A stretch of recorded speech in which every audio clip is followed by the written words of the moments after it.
When you watch the news today, it's pretty easy to find out and sense in that news that people are angry and they're looking for some way to vent. In my own personal experience, last week my wife and I visited the dermatologist, and she was more interested in talking politics and how it's affecting her practice and the new health care bill and she'd taken care of my wife, but it was we spent more time on that subject. So she's angry.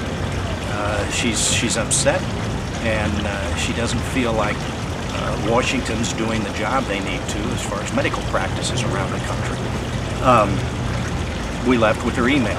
She wants to know as soon as Boot 'em All Out's up, she wants to get involved and is committed to pass it along to other medical people in her profession. A couple hours later, stopped at a car dealership. My wife wanted to look at, I don't remember what kind of car, but we're not in the car market right now, like many Americans, so I think, but on that day I said, I'd tell you what. I told the guy that was showing us his car that if a couple million Americans decide they want to use Boot 'em All Out to make their contributions, maybe in a year we'll have the money to buy a car. And then he wanted to know what Boot 'em All Out was, and in 1 minute I gave him a quick one that said it's a site where you can go.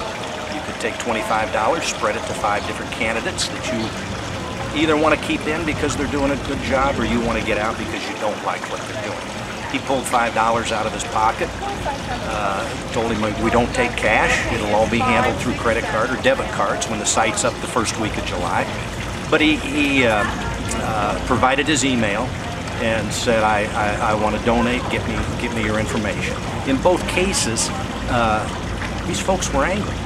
They were angry. They're upset. And, you know, there's the old butcher, baker, and candlestick maker story, but this is just America, and it's a snapshot of what's going on right now.